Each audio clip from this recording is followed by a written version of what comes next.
تو ابھی تک فیض احمد فیض کی شاعری پہ بات کرتے ہوئے ہم فیض کی فکر پہ اپنی بات مکمل کر چکے ہیں۔ آج سے ہمارا موضوع جو ہے وہ فیض کا فن ہے، اور فن میں ہم نے سب سے پہلے فیض کی نظم کا حیتی مطالعہ کرنا ہے، پھر ان کی زبان اور اسلوب پہ بات کرتے ہوئے ان کی زبان اور اسلوب میں جو مختلف عناصر ہیں فن کے، بطور خاص ان کی علامت نگاری اور تمثال نگاری پہ بات کریں گے،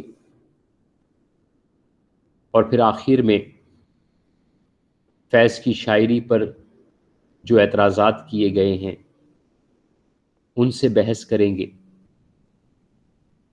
اور مجموعی حوالے سے فیض صاحب کی شاعری کو ہم دیکھیں گے۔ ہم جب فیض صاحب کی نظم پہ ہم نے بات شروع کی تھی تو ان کی نظم کی جو مرکزی اکائی ہم نے بتائی تھی وہ رومان اور انقلاب کا سنگم تھا، اور رومان اور انقلاب کے سنگم کی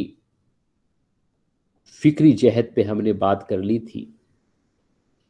آج جو ہمارا موضوع ہوگا ان کے فن میں،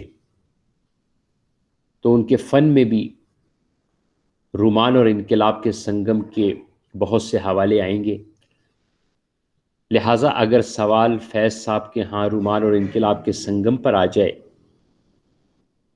تو فکر کے حوالے سے جو بحث کی ہے وہ بھی اس میں شامل ہوگی، اور فن کے حوالے سے جو ہم بحث کریں گے وہ بھی اس میں شامل آپ کر لیں گے۔ جب ہم نے فیض کے رومان اور انقلاب کے سنگم پہ بات کی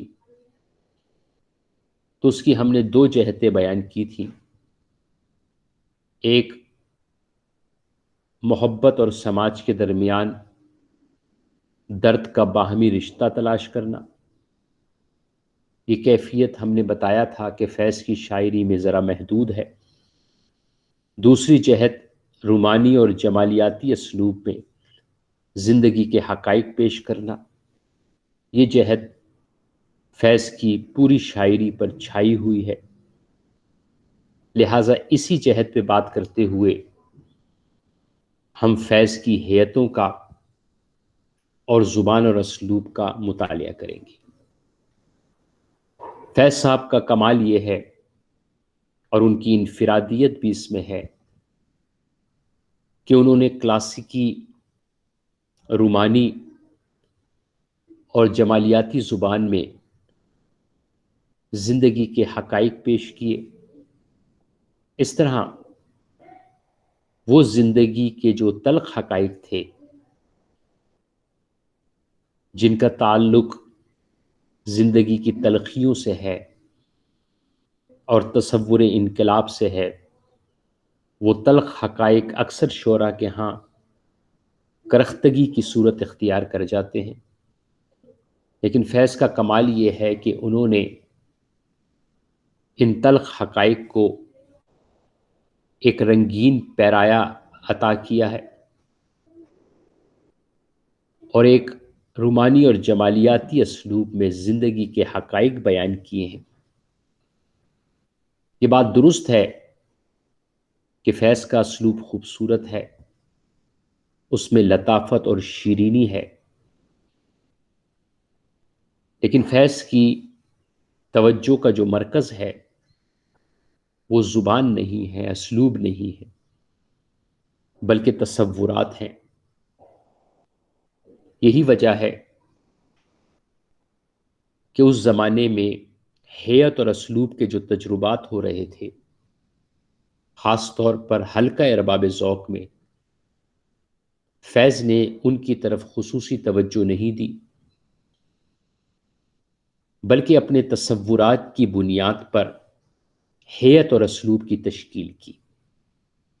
جس قسم کے وہ تصورات پیش کرنا چاہتے تھے اس کے لیے جو مناسب ہیئتیں تھیں اور مناسب اسلوب تھا وہ انہوں نے اختیار کیا۔ گویا فیض کا شمار ان شاعروں میں ہوتا ہے جو فکر کو اہمیت دیتے ہیں اور فکر کے تحت ہیئت اور اسلوب کو اپناتے ہیں۔ اب ہم آتے ہیں فیض کی نظم کی ہیئتوں کی طرف۔ ہیئت میں دو بنیادی سوال ہوتے ہیں، ایک یہ کہ شاعر نے نظم کس فارم میں لکھی ہے، کس فارمیٹ میں لکھی ہے، کس ہیئت میں لکھی ہے، اور ہیئت کا دوسرا سوال یہ ہے کہ نظم میں شاعر نے خیال کو کیا ترتیب دی ہے، خیال کو کس طرح پیش کیا ہے۔ فیض صاحب کے ہاں زیادہ توجہ پابند نظم کی طرف ہے۔ پابند نظم کے ساتھ ساتھ انہوں نے بعض موررہ نظمیں بھی لکھی ہیں، لیکن ان کے ہاں آزاد نظمیں کم ہیں۔ میرے خیال میں فیض کی پہلی آزاد نظم دست صبا میں ہے، جس کا عنوان ہے ایرانی طلباء کے نام۔ اس کے علاوہ دست تہ سنگ میں رنگ دل کا میرے اور منظر یہ آزاد نظمیں ہیں۔ سر وادی سینا میں انتصاب، ہارٹ اٹیک، تہ بتہ دل کی کدورت، میرے دل میرے مسافر میں فلسطینی بچے کے لیے لوری، غبار ایام میں ایک ترانہ مجاہدین فلسطین کے لیے، ایک نغمہ کربلائے بیروت کے لیے، اور تم ہی کہو کیا کرنا ہے۔ یہ فیض صاحب کی اہم ترین آزاد نظمیں ہیں۔ ان نظموں کا ڈکشن فیض کی پابند نظموں سے مختلف ہے۔ اس نظموں کے ڈکشن میں ہمیں اسلوب کا آرائشی پہلو کم ملتا ہے، کیونکہ فیض کی نظم پہ مجموعی طور پر آرائش اور زیبائش کا اثر بہت زیادہ ہے، اور کہیں کہیں ایسا ہوا ہے کہ اس آرائشی اور زیبائشی اسلوب کی وجہ سے فیض کا خیال بھی نمایاں نہیں ہو سکا۔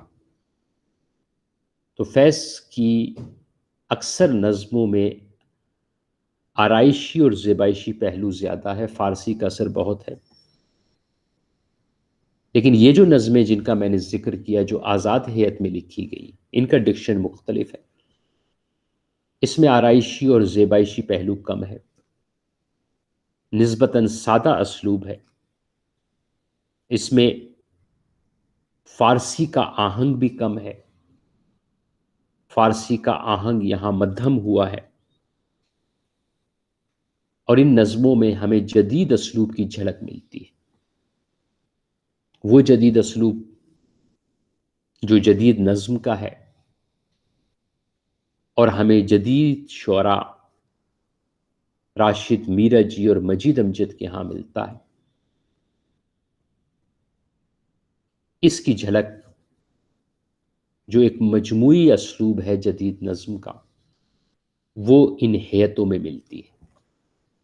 تو فیض کی آزاد نظمیں اپنے ڈکشن کے اعتبار سے ان کی پابند نظموں سے مختلف ہے، لیکن یہ بھی ایک حقیقت ہے کہ ہیئت کی طرف فیض کی توجہ کم ہے، اور ہیئت میں جو ہم بحث کرتے ہیں خیال کو، کہ شاعر نے خیال کو کیسے ترتیب دیا، خیال کا پھیلاؤ کیسا کیا گیا ہے، تو فیض کی نظم میں خیال کی ترتیب، خیال کے ارتقاء اور خیال کے پھیلاؤ میں خامی موجود ہے. فیض کے نظموں کے بہت سے اشعار ایسے ہیں جنہیں آپ نظم سے الگ کر کے پیش بھی کر سکتے ہیں اور وہ پورے معنی بھی دیتے ہیں. کالرج نے اسے نظم کی خامی کہا ہے. جب کالرج نے بحث کی اپنے مضمون نظم اور شاعری میں تو اسے نظم کی خامی کہا ہے کہ اگر نظم کا کوئی بند نظم سے ہٹا کر پیش کر دیا جائے اور وہ پورے معنی دے جائے تو یہ نظم کی خوبی نہیں ہے، خامی ہے. اس سے یہ ظاہر ہوتا ہے کہ نظم میں خیال کا تسلسل کی بجائے ریزہ خیالی ہے. جس طرح افسانہ ہوتا ہے وہ سیاق و سباق کے بغیر نہیں سمجھا جاتا، اس لیے تشریح میں آپ سے سیاق و سباق مانگتے ہیں. اسی طرح نظم بھی ایک مسلسل بیانیہ ہے. اگر نظم کا کوئی حصہ درمیان سے اٹھا دیا جائے اور وہ پورے معنی دے دے تو یہ نظم کی خامی ہے. تو فیض کے ہاں یہ تاثر موجود ہے اور اس کی وجہ یہ ہے کہ فیض غزل کی روایت سے متاثر ہے، ان پر کلاسک کا اثر ہے. اس وجہ سے یہ خامی فیض کی بعض نظموں میں پیدا ہوئی. دوسری بات یہ ہے کہ فیض کے ہاں خیال کے پھیلاؤ اور خیال کی ترتیب پہ توجہ کم ہے. وہ زیادہ توجہ نظم کے تاثر پہ دیتے ہیں، نظم کے ترنم اور نغمگی پہ دیتے ہیں. اسی لیے فیض کی نظم پر ہیئت کے حوالے سے یہ اعتراض اٹھایا جاتا ہے کہ وہ نظم کی ہیئت پہ خصوصی توجہ نہیں دیتے، زیادہ توجہ ان کی نغمگی پر، ترنم پر، تاثر پر اور اپنے اسلوب پر ہے. یہی وجہ ہے کہ بہت سارے مصرے فیض کی نظم میں اضافی نظر آتے ہیں. ڈاکٹر معصوم راہی نے اپنے مضمون زرد پتوں کے بن میں درد کا کاسنی شاعر، ڈاکٹر معصوم راہی کا مضمون ہے زرد پتوں کے بن میں درد کا کاسنی شاعر.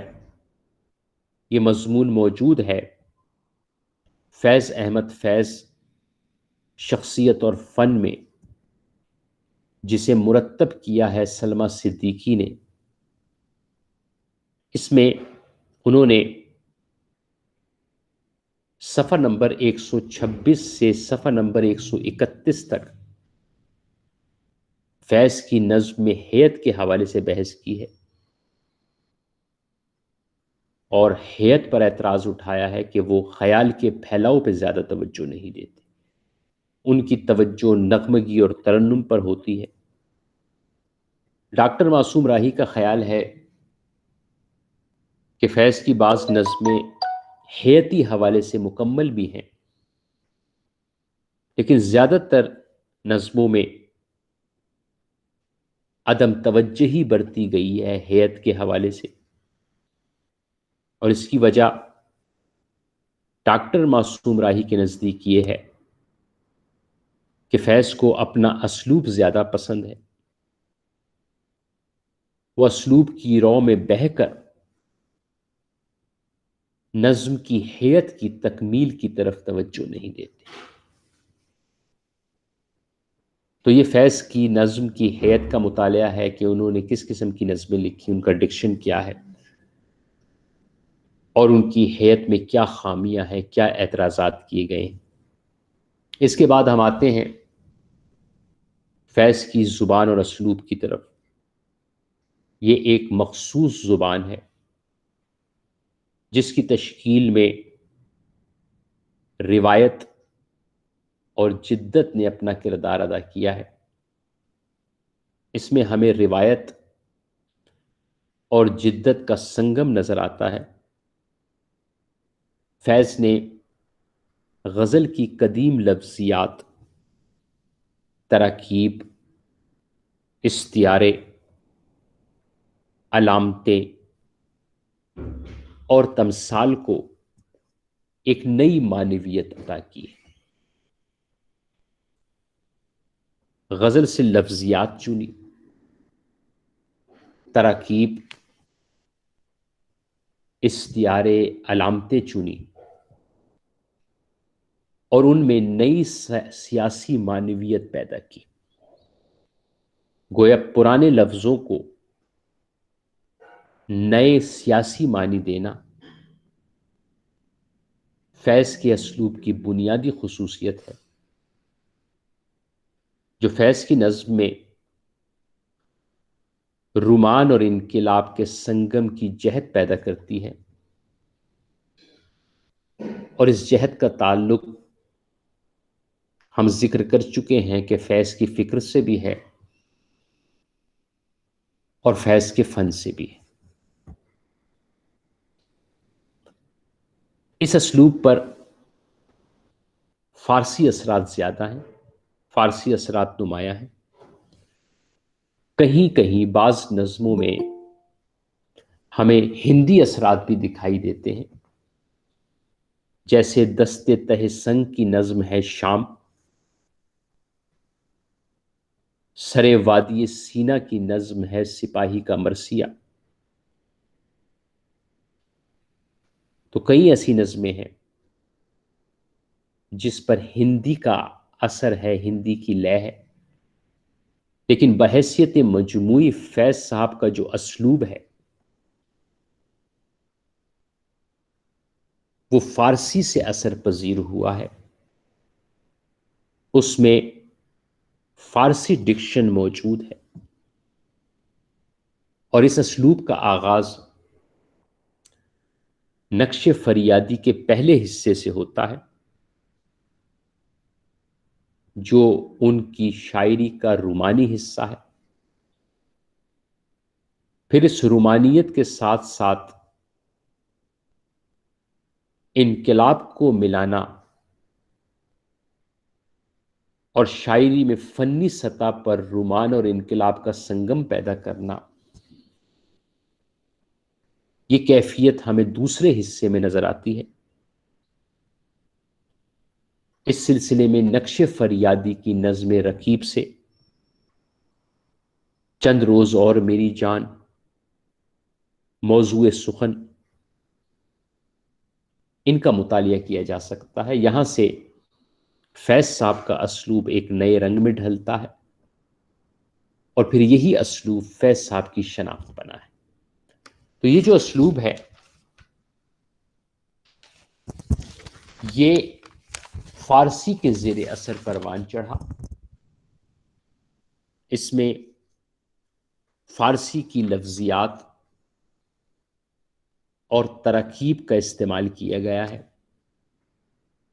اس میں بہار، گلشن، خزاں، چمن، قفس، باد صبا، گلچیں، سحر، رات جیسی کلاسیکی لفظیات شامل ہیں، جن کا خمیر فارسی سے اٹھا ہے۔ ترکیب میں وہ سفینہ غم دل، دیار حسن، باد صبا، فراق ظلمت و نور، وصال منزل و گام، اہل درد، نشاط وصل، نگار صبا، غازہ رخسار سحر جیسی تراکیب استعمال کرتے ہیں، جس پر فارسی کا اثر بطور خاص ہم محسوس کر سکتے ہیں۔ تو فیض کی جو رومانی اور جمالیاتی زبان ہے اس پر فارسی کا گہرا اثر ہے، اور ان کے ڈکشن کی تشکیل میں فارسی نے اہم کردار ادا کیا ہے۔ فیض اور راشد اردو شاعری کی اس آخری نسل سے تعلق رکھتے ہیں جنہوں نے فارسی کے گہرے اثرات قبول کیے۔ اس کے بعد ہمارا اسلوب بدلا ہے اور ہم اس سادہ اردو کی طرف گئے ہیں جس پہ فارسی کا اثر کم ہے۔ تو ڈاکٹر گوپی چند نارنگ نے اپنے مضمون فیض کا جمالیاتی احساس اور معنیاتی نظام میں صفحہ نمبر 44 پر فیض کے ڈکشن کو غالب اور اقبال کے ڈکشن کی توسیع قرار دیا ہے۔ ڈاکٹر گوپی چند نارنگ نے اپنے مضمون میں صفحہ نمبر 44 پہ فیض کے ڈکشن کو غالب اور اقبال کے ڈکشن کی توسیع قرار دیا ہے، اور اس بات کو سمجھنا ہمارے لیے مشکل نہیں ہے کیونکہ غالب اور اقبال کی شاعری پر بھی فارسی کا اثر زیادہ ہے۔ تو یہ زبان فارسی سے اثر پذیر ہوئی ہے۔ اس کا اسلوب رومانیاتی اور جمالیاتی ہے۔ اس اسلوب کا رنگ آرائشی اور زیبائشی ہے۔ فیض صاحب لفظوں کی آرائش اور زیبائش پہ بہت توجہ دیتے ہیں، اور ابتدائی جو 4 کتابیں ہیں فیض کی، نقش فریادی، دست صبا، زندہ نامہ، دست تہ سنگ، ان 4 کتابوں پر فارسی کا اثر زیادہ ہے۔ اسلوب آرائشی اور زیبائشی ہے۔ آپ اس سلسلے میں بہت سی نظموں کا مطالعہ کر سکتے ہیں، مثلا نقش فریادی کی نظم موضوع سخن کو پڑھ لیں، دست صبا کی نظم صبح آزادی، دوسری آواز، میرے ہمدم میرے دوست، دو عشق، زندہ نامہ کی ہم جو تاریک راہوں میں مارے گئے، دست تہ سنگ کی آج بازار میں پابا جولا چلو۔ تو یہ ابتدائی جو 4 کتابیں ہیں اس میں فارسی کا اثر بھی زیادہ ہے، اسلوب بھی آرائشی اور زیبائشی ہے۔ آخری 4 کتابوں میں اس اسلوب میں تبدیلی آئی ہے اور اسلوب سادگی کی طرف مائل ہوا ہے۔ فیض براہ راست اسلوب کی طرف آئے ہیں، لیکن سادگی کے باوجود ان کتابوں میں بھی بعض نظمیں ایسی ہیں جن میں آرائش اور زیبائش کا اہتمام ملتا ہے۔ سادگی کے باوجود ان کتابوں کی نظموں میں بھی جمالیاتی شان موجود ہے، فارسی کا اثر ہے، لیکن فارسی کا آہنگ جو ہے اس کی لو مدھم ہوئی ہے۔ براہ راست اسلوب کی طرف آنے کی وجہ سے فیض کہیں کہیں جذباتی پن کا شکار بھی ہوئے۔ بعض نظموں میں نعرہ بازی اور پروپیگنڈا بھی دکھائی دیتا ہے۔ ہمیشہ کہا جاتا تھا کہ فیض کے اسلوب نے فیض کو نعرہ بازی اور پروپیگنڈے سے بچا لیا، لیکن بعض نظموں میں یہ نعرہ بازی اور پروپیگنڈے کی کیفیت ہے۔ جیسے کہ آپ سرے وادی سینا کی نظم دیکھیں، انتصاب، غبار ایام کی نظم دیکھیں، ایک ترانہ مجاہدین فلسطین کے لیے۔ تو بعض نظمیں ایسی ہیں جس میں پروپیگنڈے کا انداز ہے، لیکن اس براہ راست اسلوب میں، سادہ اسلوب میں جمالیاتی شان کے تحت تخلیق کی گئی نظمیں بھی کافی ہیں۔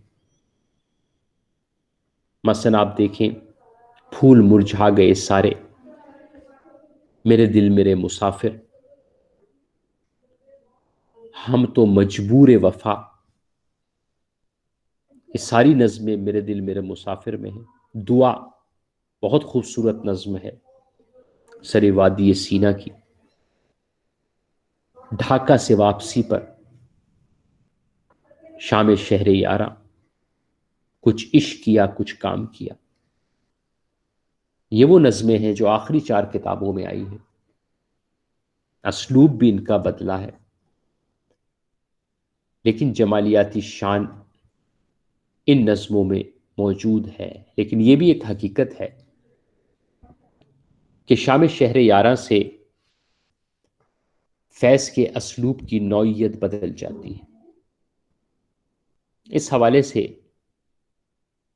ڈاکٹر محمد علی صدیقی نے اپنے مضمون میں لکھا ہے، ڈاکٹر محمد علی صدیقی کا مضمون ہے ادبیات فیض نمبر میں،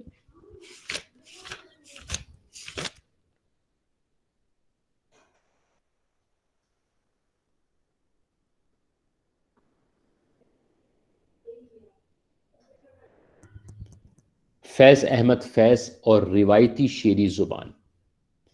فیض احمد فیض اور روایتی شعری زبان، یہ مضمون صفحہ نمبر 124 سے شروع ہو رہا ہے۔ صفحہ نمبر 131 پہ انہوں نے لکھا ہے، جب یہ شام شہر یاراں کا تجزیہ کر رہے تھے تو اس کے تیسرے پیراگراف میں لکھا ہے، خود فیض کی شعری زبان کے تیور میں شام شہر یاراں کے ساتھ تبدیلی نمایاں نظر آتی ہے، اور جوں ہم آگے بڑھتے ہیں فیض کے ہاں جمال کی بجائے جلال کا رنگ نمایاں ہوتا نظر آتا ہے۔ زبان کم کلاسیکی ہوتی چلی جاتی ہے، البتہ بعض جگہ تلمیحاتی رنگ مستثنیات میں سے ہے کہ ارض فلسطین اور لبنان کے المیے حد درجہ روح فرسا ہونے کے باعث جلالی رنگ پیدا کرتے ہیں، تو جمال کے بجائے جلال کا رنگ ہے، اسلوب براہ راست ہو گیا ہے۔ تو شام شہر یاراں میں اسلوب کی جو تبدیلی آتی ہے اس کا ذکر محمد علی صدیقی نے کیا ہے۔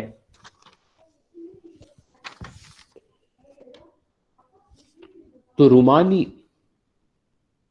اور جمالیاتی اسلوب میں فیض کی جو بڑی خوبی ہے وہ کلاسیکی زبان کے ذریعے نئی معنویت پیش کرنا ہے۔ کہ فیض کا کمال یہ ہے کہ انہوں نے کلاسیکی زبان اور اس کی لفظیات کو لے کر اس میں نئی معنویت پیدا کی،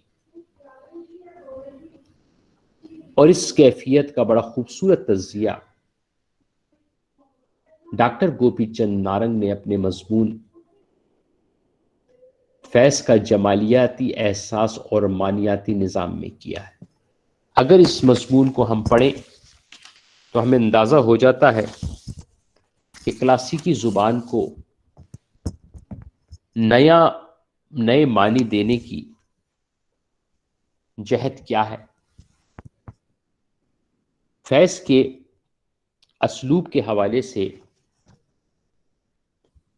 ڈاکٹر محمد علی صدیقی نے اسی مضمون میں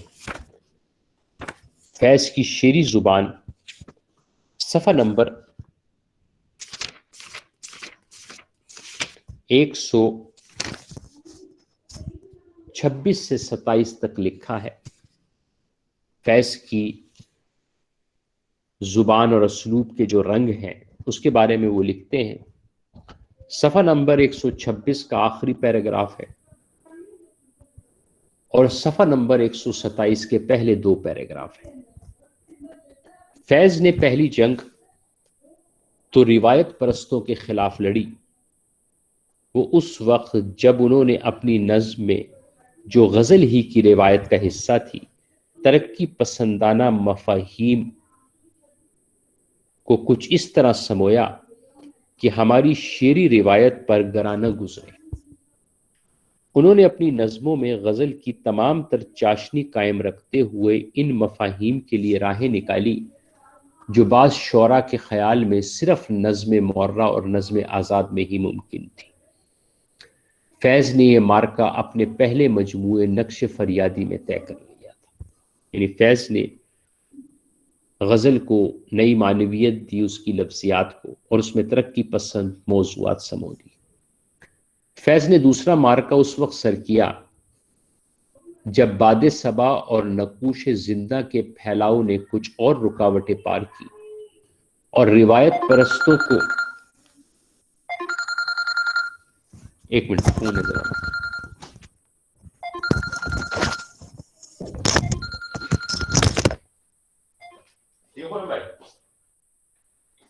کوئی بات نہیں، بس صرف پتے لے۔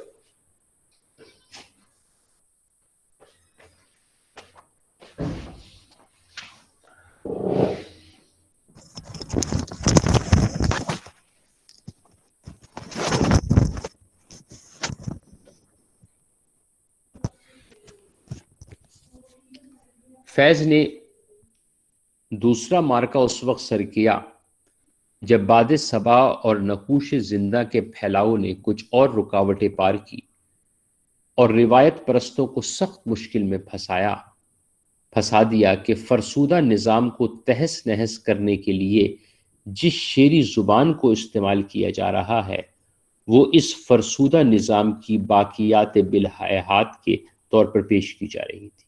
یعنی عموماً جدت پسند غزل پر اور غزل کی زبان پر اعتراض کرتے ہیں کہ یہ جاگیردارانہ سماج کی پیداوار ہے، اور ترقی پسندوں نے بھی اس پر اعتراض کیا تو انہوں نے وہی زبان استعمال کی۔ یہاں فیض نے زبان کے بارے میں اپنی سیاسی بصیرت سے کام لیا، جس کے مطابق زبانیں سماجی، معاشی اور سیاسی نظاموں کے ساتھ مشروط نہیں ہوتی بلکہ ان کا الگ علیحدہ ایک نظام ہوتا ہے اور وہ معاشرے کی ترقی کے ساتھ ترقی کرتی ہے۔ تو فیض نے روایتی زبان میں جو معنویت پیدا کی اس کا تجزیہ ڈاکٹر محمد علی صدیقی نے اپنے مضمون میں کیا۔ اب یہ زبان،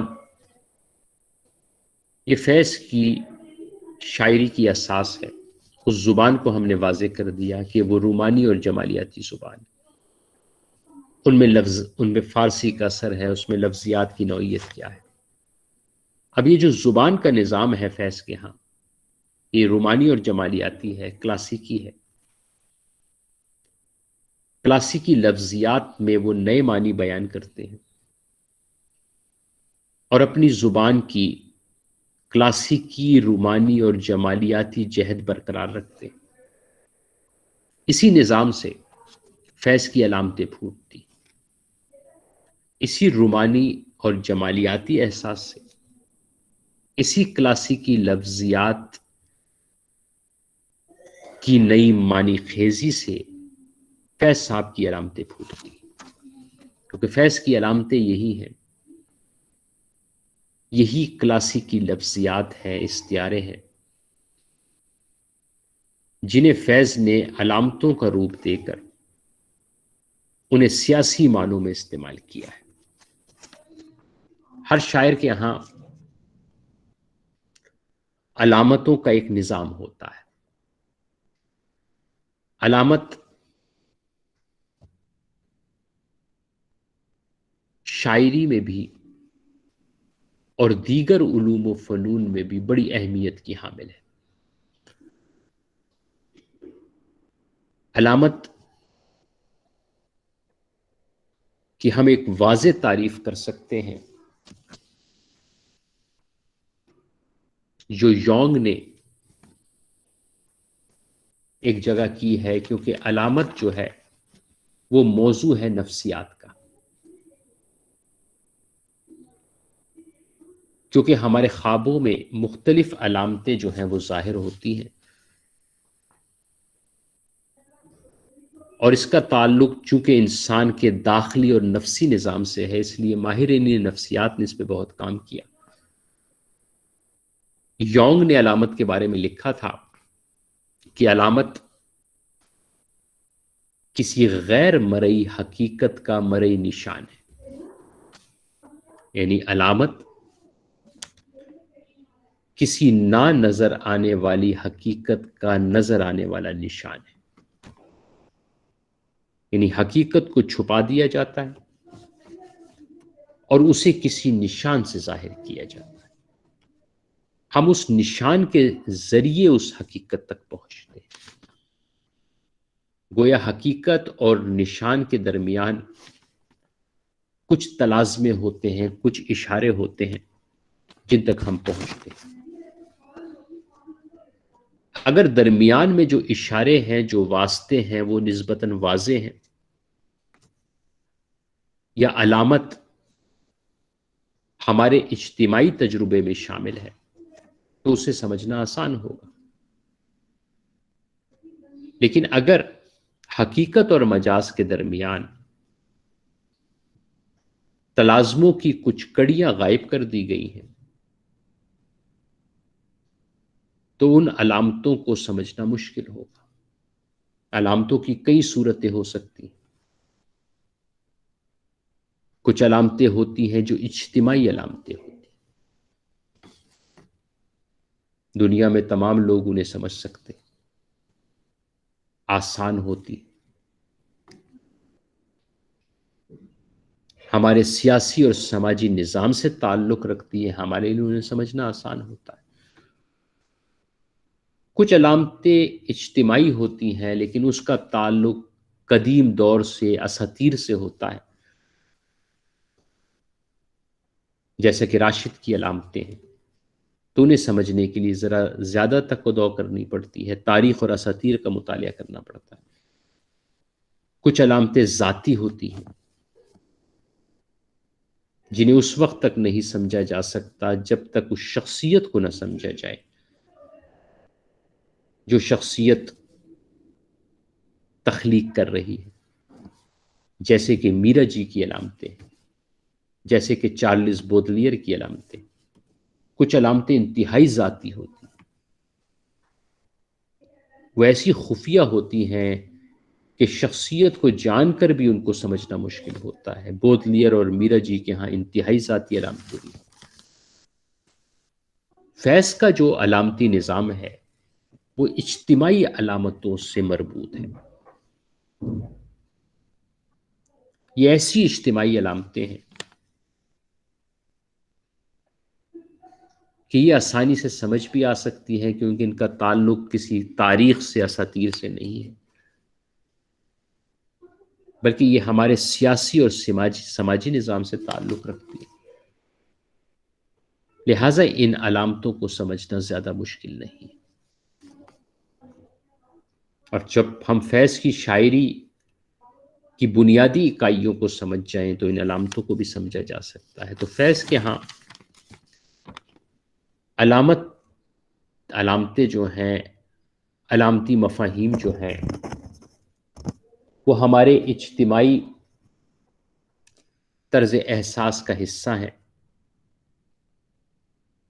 اور انہیں سمجھنا اتنا مشکل نہیں ہے، کیونکہ یہ جن لفظوں سے علامتیں بنی ہیں وہ لفظ ہمارے کلاسیکی ہیں۔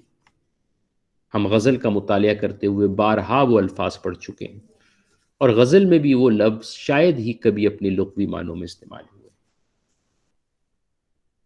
وہ بطور استعارہ استعمال ہوئے ہیں یا بطور کنایہ استعمال ہوئے۔ فیض نے اس کا رخ سیاسی حالات کی طرف موڑ دیا ہے۔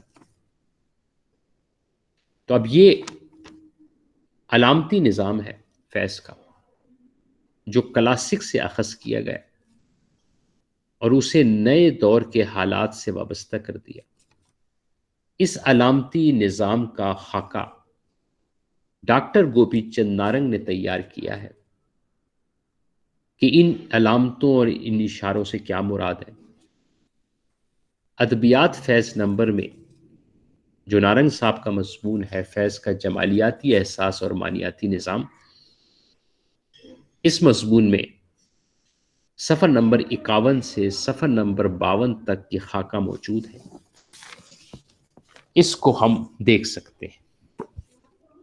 صفحہ نمبر 51 سے صفحہ نمبر 52 تک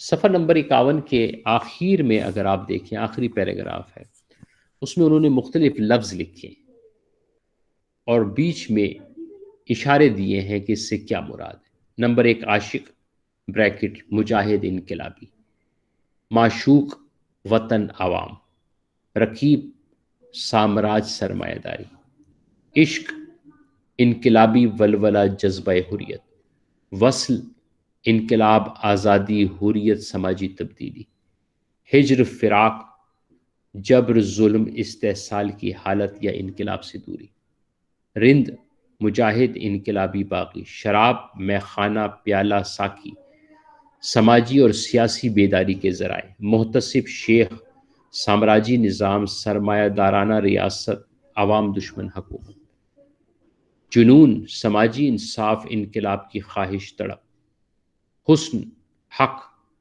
سماجی انصاف انقلاب سماجی سچائی۔ تو اس طرح کی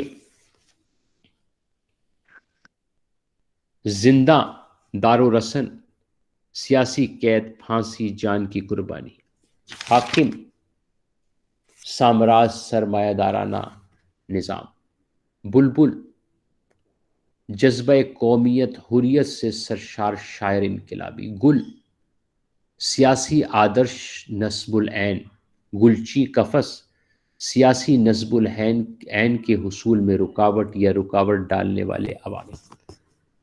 یہ صفحہ نمبر 51 سے صفحہ نمبر 52 تک یہ خاکہ تیار کیا گیا ہے، جس کے ذریعے ہم بآسانی فیض کی علامتوں کو اور ان کی معنویت کو سمجھ سکتے ہیں۔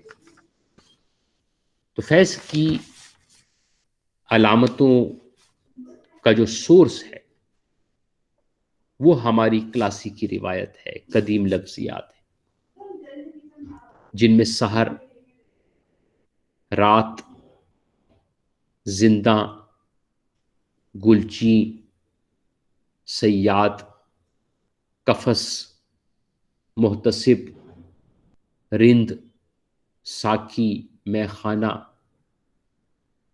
یہ ساری لفظیات جو استعمال کی ہیں ان کی نوعیت علامتی ہے۔ فیض نے عاشق، محبوب، رقیب، زندہ، قفس، سحر، رات، محتسب، رند، ساکی جیسی لفظیات کو سیاسی مفاہیم میں استعمال کیا ہے، اور اس طرح ان کا علامتی نظام جو ہے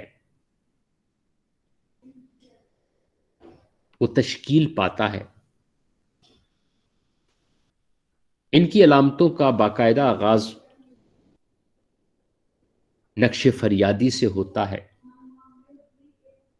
نقش فریادی کی دو بڑی اہم نظمیں ہیں جن میں علامتی بیانیہ موجود ہے۔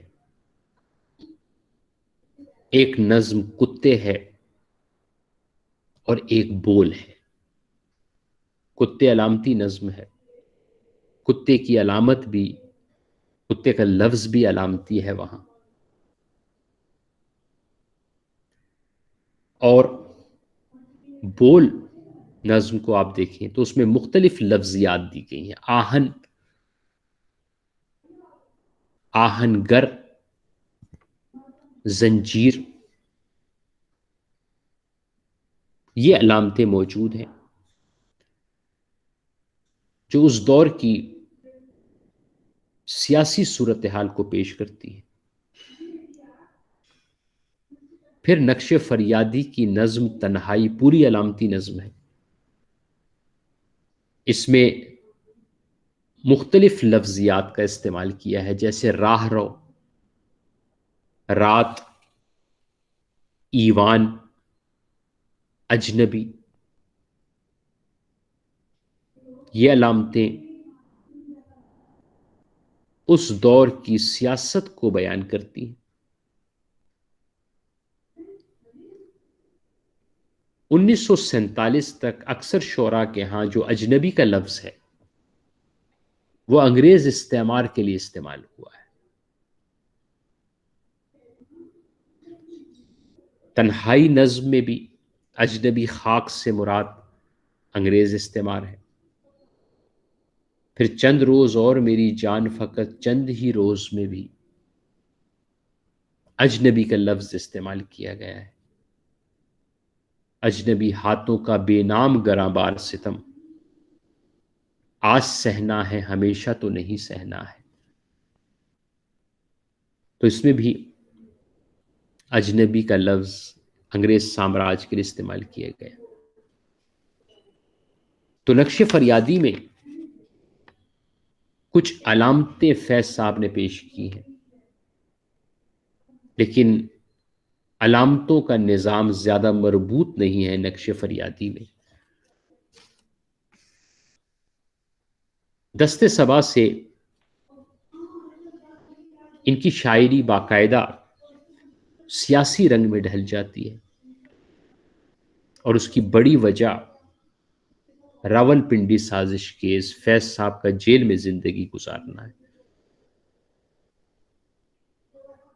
اس کے بعد تواتر سے وہ سحر، رات، زندہ، قفس، گلچین، تیرگی،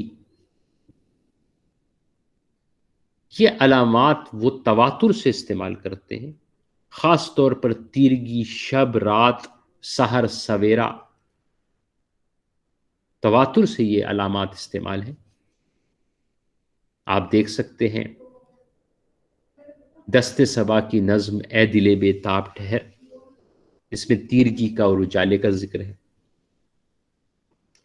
پھر رات کی علامت دست صبا کی نظم سیاسی لیڈر کے نام میں بھی ہے. صبح آزادی میں سحر اور رات کی علامات موجود ہیں. ملاقات جو غالباً زندہ نامہ کی نظم ہے، اس میں تو پوری رات کی امیجری ہے، رات کی پوری تمثال ہے، اور رات کو مختلف تلازمات کے ساتھ بیان کیا گیا ہے. رات کے تلازموں میں مہتاب اور ستاروں کا خصوصی ذکر کیا گیا ہے. تو رات اور سحر کی علامات تواتر کے ساتھ فیض نے استعمال کی، اور انہیں سمجھنا مشکل نہیں ہے، بہت آسان یہ علامتیں ہیں. پھر اسی طرح کی علامتیں سیاسی صورتحال کو بیان کرنے کے لیے فیض نے اپنی بعض اور نظموں میں بھی بیان کی ہے. مثلا آپ دیکھ سکتے ہیں زندہ نامہ کی نظم ہے دریچہ. دریچے میں انہوں نے سلیبیں، باد صبا کی علامتیں استعمال کی جو جبر کی صورت کی طرف اشارہ کر رہی ہیں.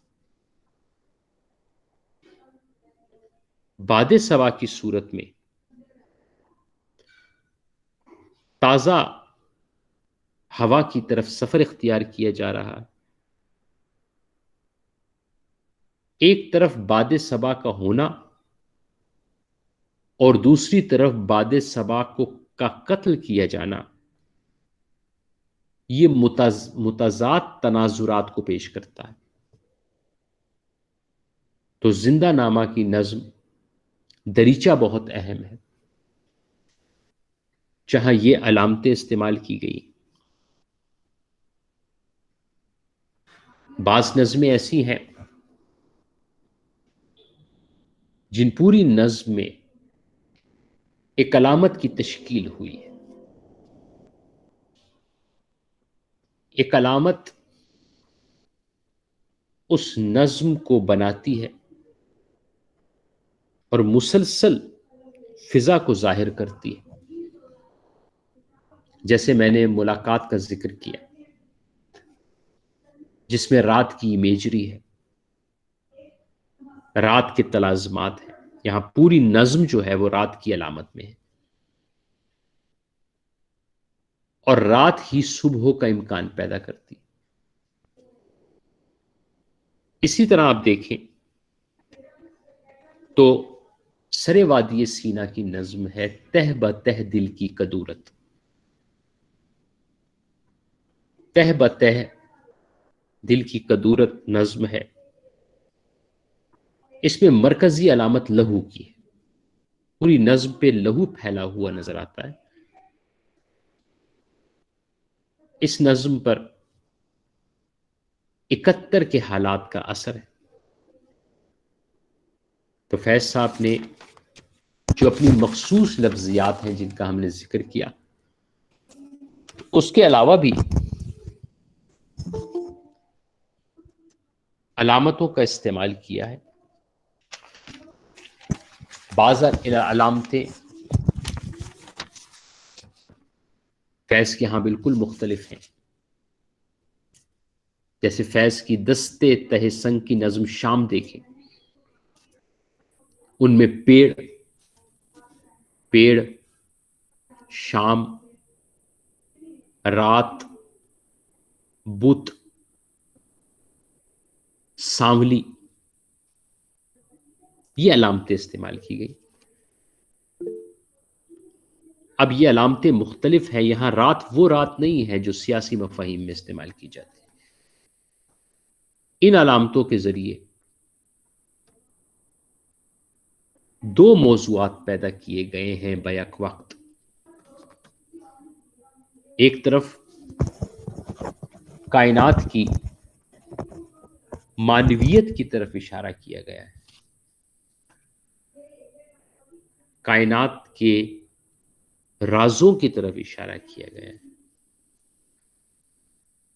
اور دوسری طرف معاشرے میں سکوت اور جمود کی طرف اشارہ کیا گیا. تو ان علامتوں کے ذریعے دو واضح چیزیں سامنے آ رہی ہیں. اسی طرح غبار ایام کی نظم ہے تم ہی کہو کیا کرنا ہے. اس میں مختلف علامتیں ہیں جو فیض کی اس مخصوص علامتوں سے الگ ہیں. اس میں ندیہ ہے، دھاریں ہیں، مجداریں ہیں، ماجھی ہے، ناؤ ہے.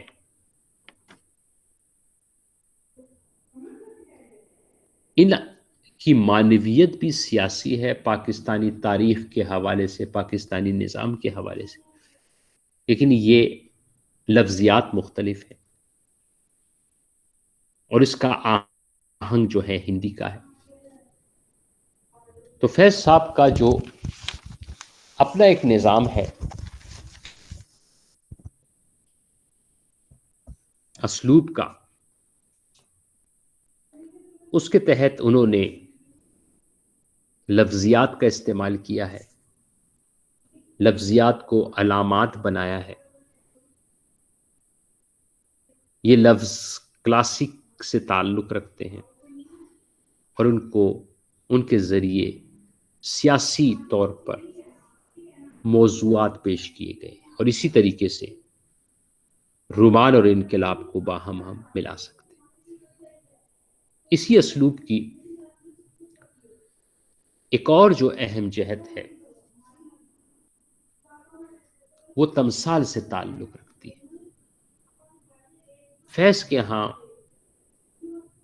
علامات کے ساتھ ساتھ جو بہت بڑا ہنر ہے جو ان کی شاعری میں ظاہر ہوا ہے وہ محاکات نگاری کا ہے. آپ اسے محاکات نگاری کہیں، آپ اسے تمثال نگاری کہیں. جب شاعر لفظوں سے تصویریں بناتا ہے۔ یہ تصاویر مختلف قسم کی ہوتی ہیں، کبھی یہ تصویریں ظاہری ہوتی ہیں، کہیں یہ تصویریں داخلی ہوتی ہیں، تخیل کی مدد سے بنتی ہیں، کہیں ان تصویروں میں داخلی اور خارجی دونوں پہلو ہوتے ہیں، اور کہیں ان تصویروں میں تمثال کے ساتھ تجسیم بھی مل جاتی ہے۔ ہم غیر مجسم چیزوں کو مجسم کر دیتے ہیں۔ تو فیض صاحب کی تمثال میں داخلی خارجی رنگ، داخل اور خارج کا امتزاج، اور تمثال اور تجسیم کا باہم ملاپ، یہ چاروں صورتیں فیض کی تمثال میں موجود ہیں۔ فیض نے اپنی شاعری میں رنگا رنگ تصویریں پیش کی ہیں۔ ان کی شاعری ایک آرٹ گیلری ہے جس میں مختلف قسم کی تصاویر آپ کو نظر آتی ہیں۔ محسوسات کی عمدہ تصاویر فیض کے ہاں ہیں۔ یہی تمثال جو ہیں فیض کے ہاں علامت بھی ہے، اور علامت کے ساتھ ساتھ یہ تمثال کا روپ بھی اختیار کرتی ہے۔ ایسے تمثال بھی ہیں جو علامتیں بھی ہیں، اور ایسی تمثال بھی ہیں جو علامتیں نہیں ہیں، وہ صرف تصویر کاری ہے۔ تو تمثال کے مختلف رنگ ان کے ہاں موجود ہیں۔ تمثال میں یا محاکات میں شاعر محسوسات سے تصویریں بناتا ہے۔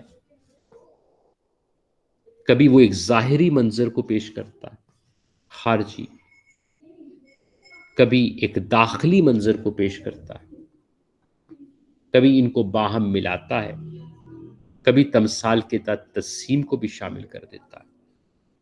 تو یہ مختلف رنگ ہیں شاعری کے جو فیض صاحب کے ہاں بھی نظر آتے ہیں۔ مثلا پہلا رنگ جو ہے وہ ظاہری تصویروں سے عبارت ہے، اس میں ظاہری تصویریں، لیکن یہ ایسی ظاہری نہیں ہے کہ اس کا دل سے تعلق نہ جوڑتا۔ یہ بظاہر خارجی تصویریں ہیں، لیکن تصویروں میں دل کی آواز، جذبے کی لرزش،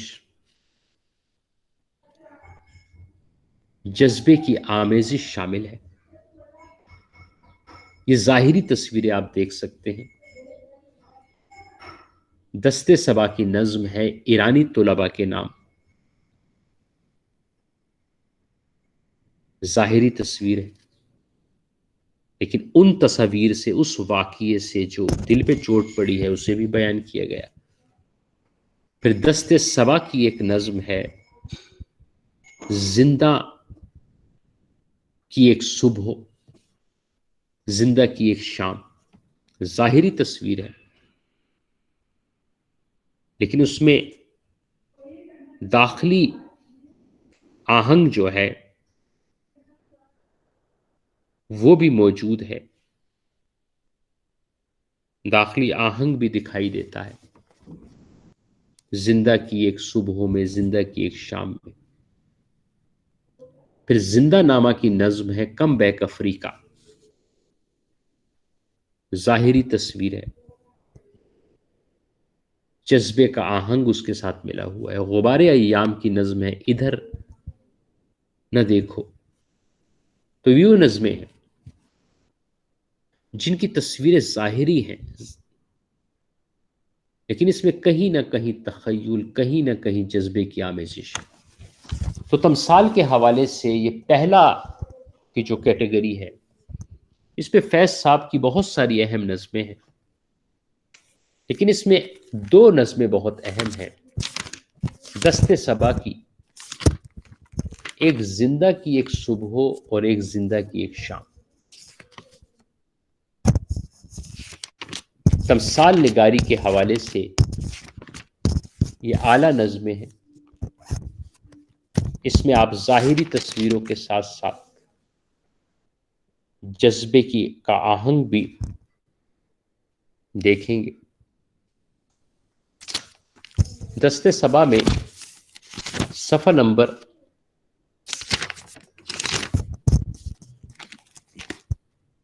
83 پر نظم ہے. آپ دیکھیں ظاہری منظر سے شروع ہوتی ہے. اس میں تخیل کا رنگ شامل ہے.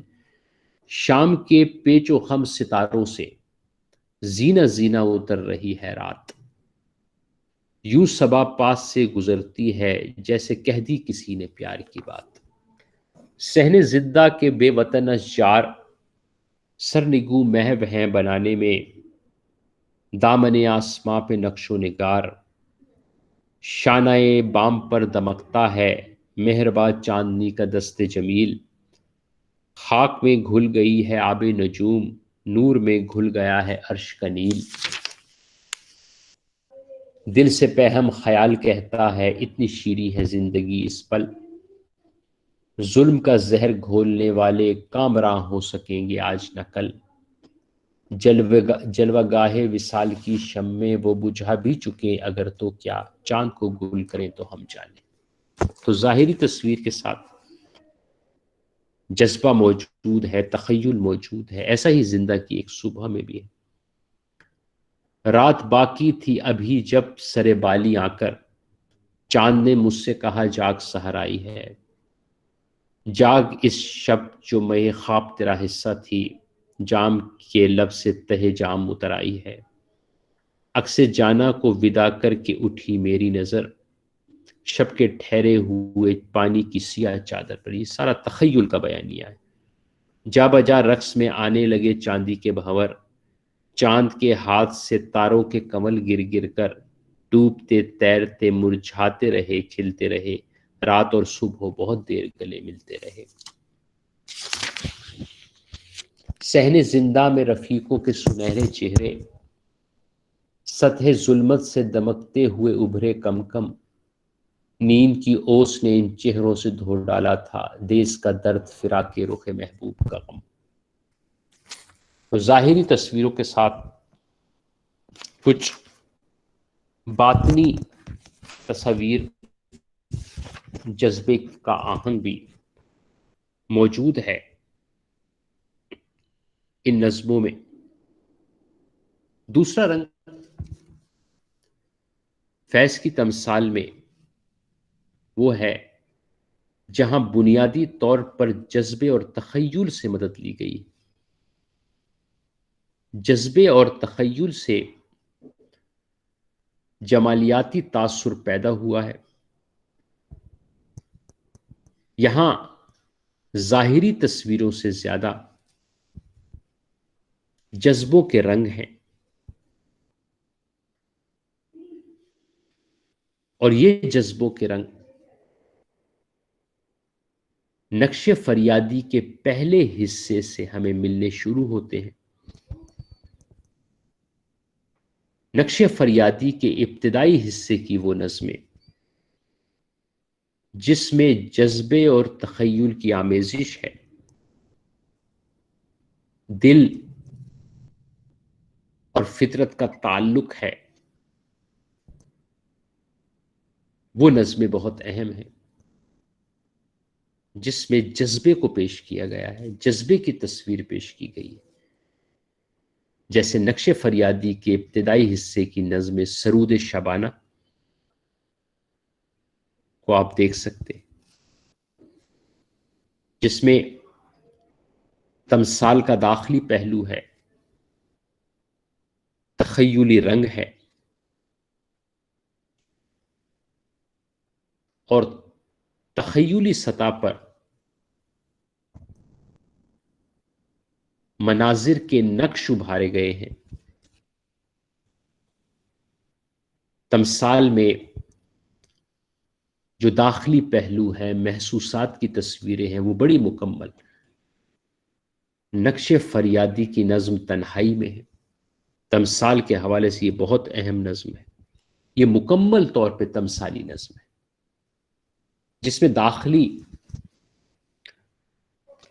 اور تخیلی رنگ ہے۔ محسوسات کی یہ تصویریں نقش فریادی کی نظم موضوع سخن میں بھی ہیں۔ پھر خاص طور پر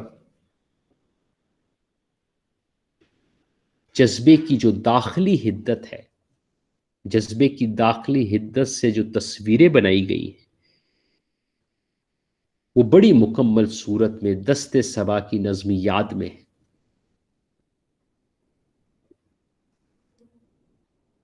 داخلی کیفیت کی عکاسی کرتی ہے۔ یہ مکمل طور پر ایک تمثالی نظم ہے جس میں جذبے، تخیل اور محسوسات کی تصویریں۔ دشت تنہائی میں اے جان جہاں لرزاں ہیں، تیری آواز کے سائے تیرے ہونٹوں کے سراب، دشت تنہائی میں دوری کی خس و خاک تلے، کھل رہے ہیں تیرے پہلو کے سمن اور گلاب، اٹھ رہی ہے کہیں قربت سے تیری سانس کی آنچ، اپنی خوشبو میں سلگتی ہوئی مدھم مدھم، اس قدر پیار سے اے جانے جہاں رکھا ہے، دل کے رخسار پہ اس وقت تیری یاد نے ہاتھ، یوں گماں ہوتا ہے گرچہ ہے ابھی صبح فراق، ڈھل گیا ہجر کا دن آ بھی گئی وصل کی رات۔ تو یہ ساری تصویر ہے محسوسات کی، جذبے کی تصویریں۔ تو پہلی تصویریں وہ ہیں وہ ظاہر کو اہمیت ہے لیکن جذبے کی لرزش موجود۔ دوسری تصویریں وہ ہیں جہاں داخل کو اہمیت ہے، جذبہ ہے، محسوسات ہے، تخیل ہے، لیکن اس سے ظاہری رنگ بھی نمایاں ہو رہے ہیں۔ پھر وہ تصویریں ہیں جس میں داخلی رنگ ہے، جذبہ ہے، تخیل ہے، لیکن اس کے ساتھ ساتھ ظاہری مناظر بھی موجود ہیں۔ یہاں ظاہر اور باطن کو ملایا گیا ہے۔ بنیادی کام جذبے اور تخیل سے لیا گیا، داخل سے لیا گیا، حصے جمالیات کی بنیاد پر نقش آوری کی گئی ہے، لیکن یہاں خارجی اور داخلی رنگ مل رہے ہیں۔ اس سلسلے کی بہترین نمائندہ نظم ہے ملاقات، جس میں رات کی تمثال ہے، رات کی مکمل تصویر کشی کی گئی۔ یہاں رات علامت بھی ہے اور تمثال بھی ہے۔ رات کے تلازمات لائے گئے ہیں، ستارے ہیں، ماہتاب ہے۔ اسی طرح آپ دیکھیں تو سرے وادی سینا کی نظم ہے تہ بتہ دل کی کدورت۔ اس میں داخلی اور خارجی رنگ نمایاں ہیں، ان کا ملاپ عمل میں لایا گیا ہے۔ اس میں ایک لہو کی تصویر ہے جو پوری نظم پہ چھائی ہوئی، لہو کا رنگ پھیلا ہوا ہے، اور اس رنگ کے پھیلنے میں ایک داخلی کیفیت کو بھی بیان کیا گیا اور خارجی طور پر فساد کی بھی عکاسی کی گئی۔ تو یہ ان کی نظموں میں خارجی، داخلی، خارجی پلس داخلی، تین صورتیں اپنی نظموں میں انہوں نے تصویر کے حوالے سے داخل اور خارج کا امتزاج پیدا کیا ہے، اور فطرت کے ظاہری مظاہر کو دل سے ملایا ہے، ایک کیفیت آپ دیکھ سکتے ہیں منظر میں، جو دست تہ سنگ کی نظم ہے، جس میں عاشق محبوب اور چاند کے درمیان مکالمہ ہے۔ تو فیض کے ہاں تمثال میں خارجی تصویر داخلی، خارجی داخلی تصاویر کا ملاپ ملتا ہے۔ پھر تمثال کے ساتھ انہوں نے تجسیم سے بھی کام لیا ہے، تمثال اور تجسیم کو ملایا ہے، تصویر کھینچتے ہوئے غیر مجسم چیزوں کو کردار بنایا ہے، حرکت پذیر بنایا ہے، اور اس طرح تمثال اور تجسیم کا ملاپ عمل میں آیا ہے۔ اس سلسلے کی نمائندہ نظم ہارٹ اٹیک ہے، جو سری وادی سینا میں ہے،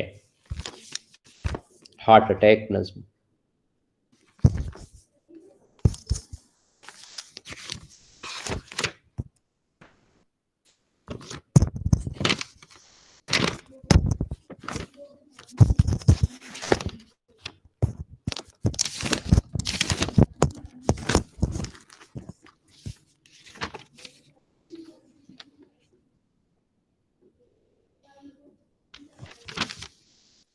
صفحہ نمبر 57 ہے سرے وادی سینا کا۔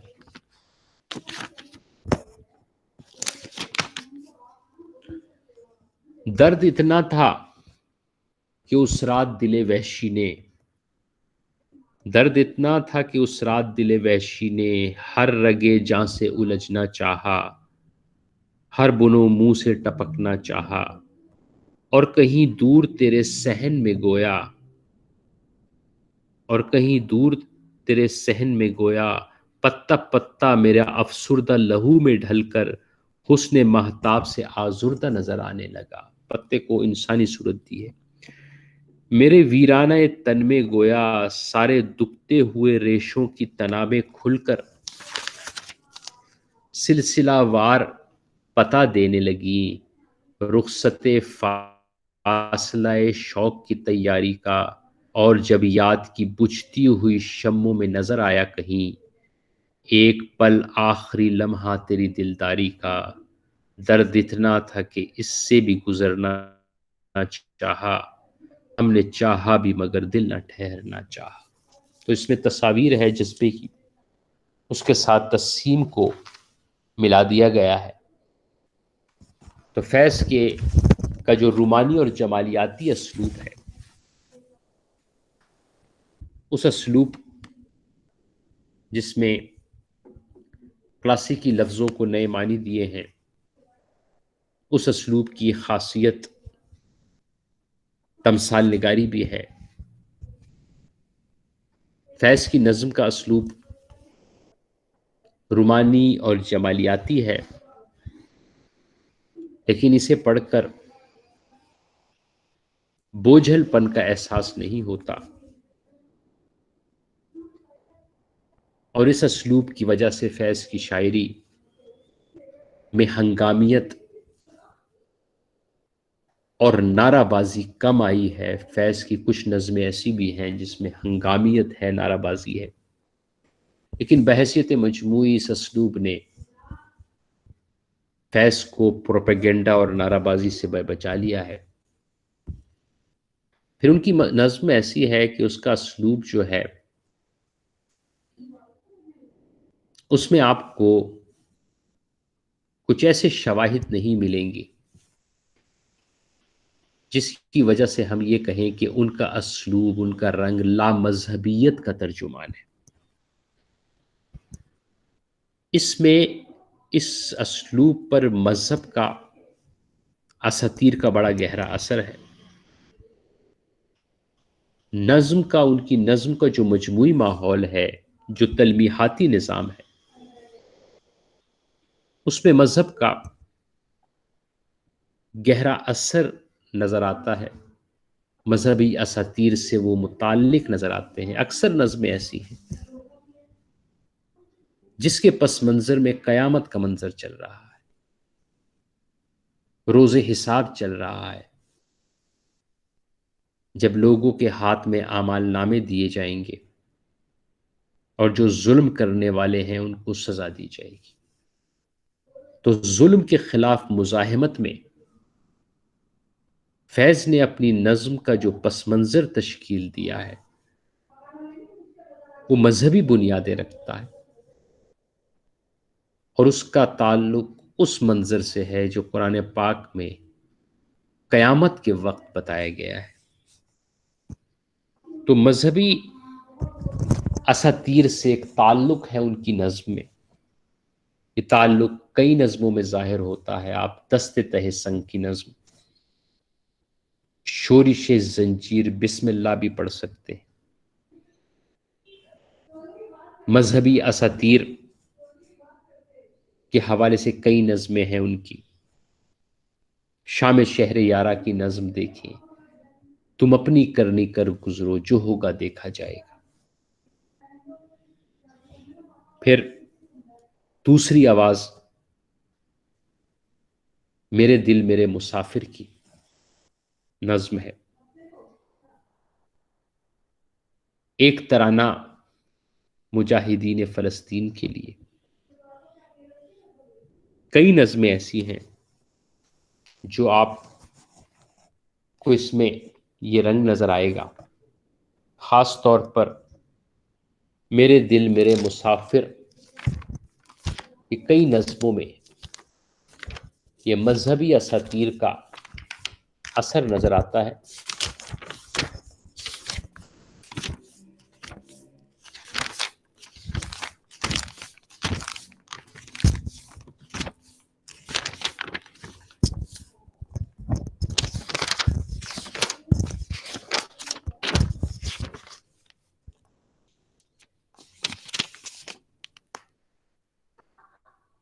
تین آوازیں نظم دیکھیں،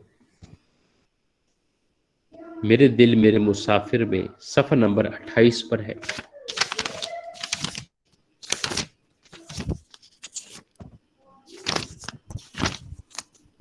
اس میں آخری آواز جو ندائے غیب ہے، اس میں لکھا ہے ہر ایک اولو الامر کو صدا دو کہ اپنی فرد عمل سنبھالے، اٹھے گا جب میں سر فروشاں، پڑیں گے دار و رسن کے لالے، کوئی نہ ہوگا کہ جو بچا لے، جزا سزا سب یہیں پہ ہوگی، یہی عذاب و ثواب ہوگا، یہیں سے اٹھے گا شور محشر، یہیں پہ روز حساب ہوگا۔ تو یہ نظم جو ہے،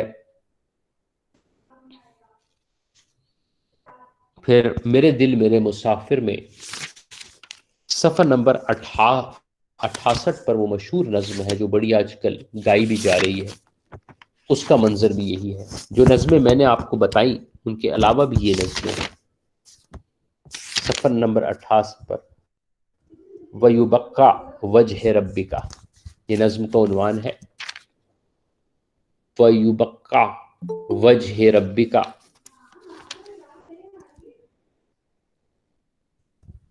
ہم دیکھیں گے، لازم ہے کہ ہم بھی دیکھیں گے وہ دن کے جس کا وعدہ ہے، جو لوح ازل پہ لکھا ہے، جب ظلم و ستم کے کوہ گراں روئی کی طرح اڑ جائیں گے ہم محکوموں کے پاؤں تلے، جب دھرتی دھڑ دھڑ دھڑکے گی اور اہل حکم کے سر اوپر جب بجلی کڑکڑ کڑکے گی، جب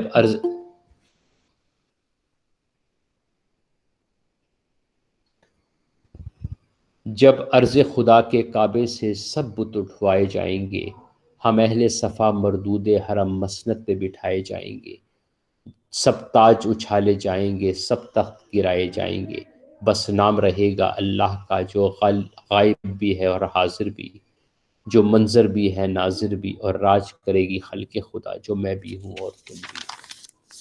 تو مذہبی اساطیر کا اثر ہے، اور محمد علی صدیقی کا خیال ہے کہ مذہبی اساطیر اور مذہبی لغت کی طرف فیض کی توجہ شام شہر یارا کے بعد پڑ گئی۔ صفحہ نمبر 131 پہ وہ لکھتے ہیں، ڈاکٹر محمد علی صدیقی، فیض کی شعری زبان مضمون ہے، صفحہ نمبر 131 پہ لکھا ہے انہوں نے، صفحہ نمبر 131 کا تیسرا پیراگراف ہے، خود فیض کی شعری زبان کے تیور میں، ایک منٹ ہے، سوری، صفحہ نمبر 133 ہے،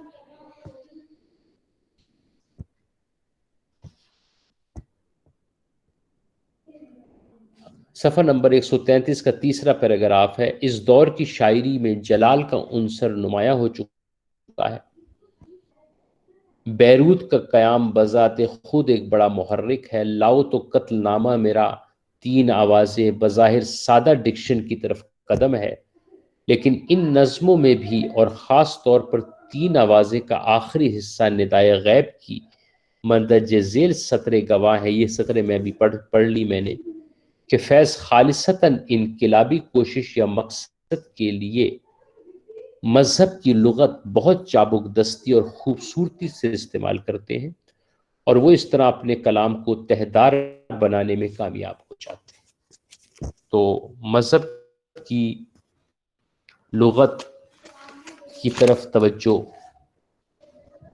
فیض کی ہے، اور یہ چیز ظاہر کرتی ہے کہ فیض کا رویہ اس دور میں منفرد ہے، بہت سے ترقی پسند شعراء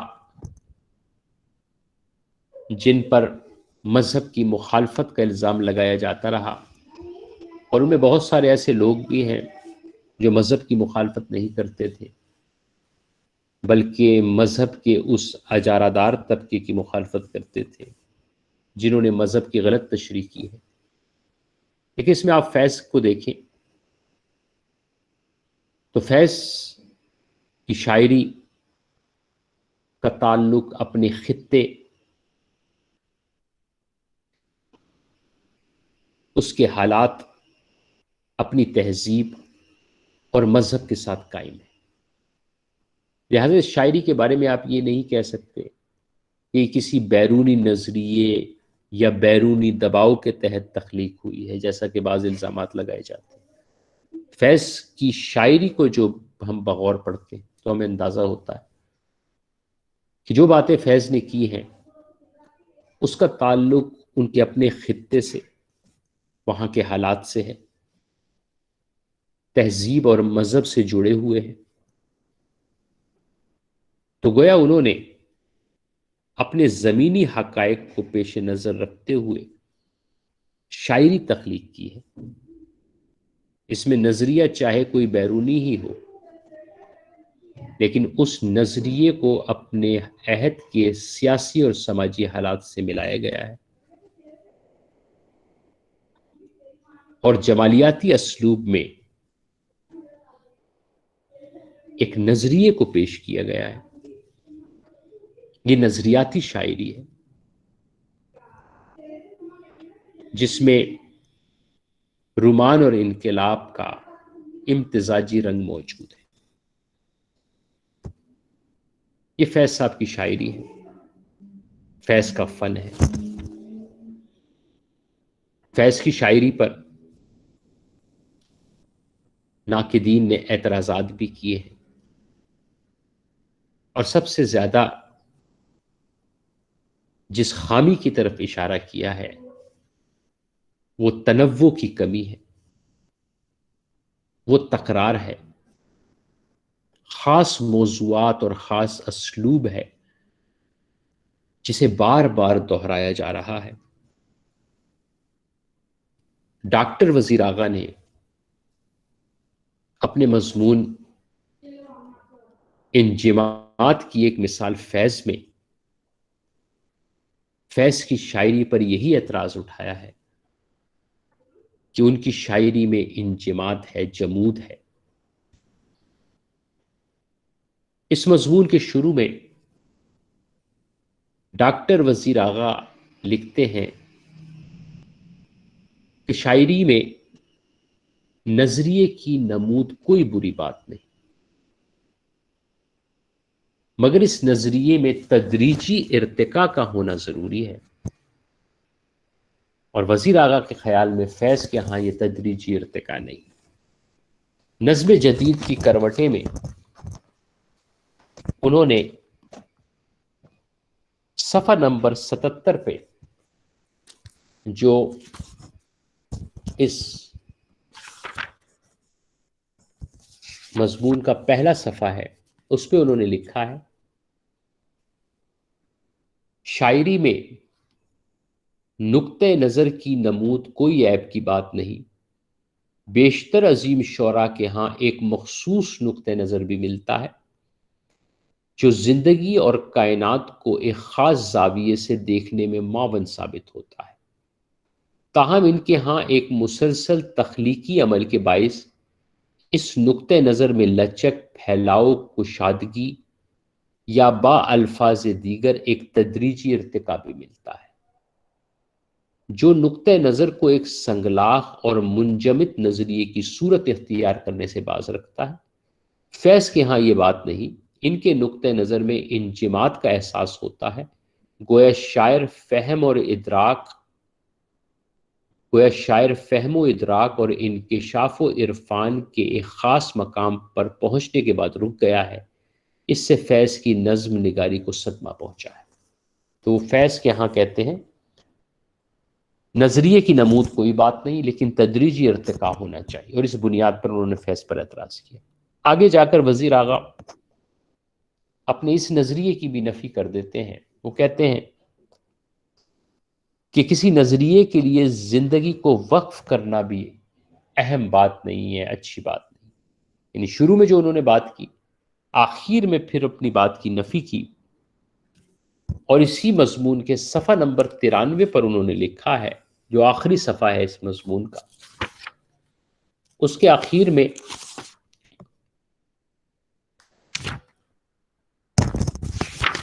وہ لکھتے ہیں،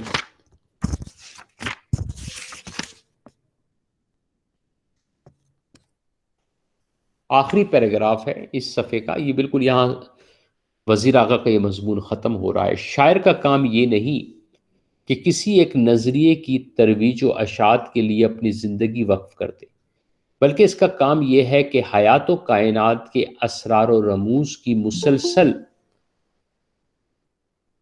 نقاب کشائی کرتا چلا جائے۔ شاعر کے سامنے زندگی کی بوکلموں اور رنگا رنگ کیفیات و مظاہر کا ایک ڈھیر سا لگا ہے، پھول کی پتی سے لے کر چمکنے والے ستارے تک زندگی کی بولجبیوں اور رانائیوں کی ایک زنجیر سی کھینچی چلی گئی ہے۔ شاعر کا کام ان کیفیات و مظاہر کی مسلسل نقاب کشائی ہے، اس میں شاعر کو بیشتر دوسرے فنکاروں پر سبقت حاصل ہے۔ تو نظریے کے لیے وقف کرنا بھی وزیر اعلیٰ کے نزدیک ضروری نہیں ہے، وہ وزیر اعلیٰ وہی خصوصیات اور وہی توقعات رکھ رہے ہیں جو توقعات حلقہ ارباب ذوق کے شعراء کے ہاں موجود ہیں، کہ وہ حیات اور کائنات کے فلسفوں کو زیادہ توجہ دیتے ہیں۔ تو بعض لیکچر کافی طویل ہو گیا، جی لیکچر کافی طویل ہو گیا۔ بس یہ آخری ہے، بس ختم ہو رہا ہے۔ آج 2 لیکچر کی بجائے 1 لیکچر میں فیض صاحب پہ اپنی بات مکمل کر لوں گا، تاکہ اگلا جو لیکچر جب عید کے بعد ہو تو اس میں ہم نظمیں شروع کر دیں، ٹھیک ہے نا؟ لیکچر جو ہے نا اس کا دورانیہ 2 گھنٹے ہے، 11 منٹ باقی ہیں ابھی۔ خیر آپ سوال بھی کریں، کوئی ایسی بات نہیں، یہ چیزیں مکمل کرتے ہیں۔ تو بعض ناقدین نے فیض صاحب پہ اعتراض اٹھایا کہ ان کی شاعری سماج سے وابستہ ہے، سماج کو پیش کرتی ہے، یک رخی شاعری ہے، اور فرد کی نفسیات اور داخلیت سے تعلق نہیں رکھتی۔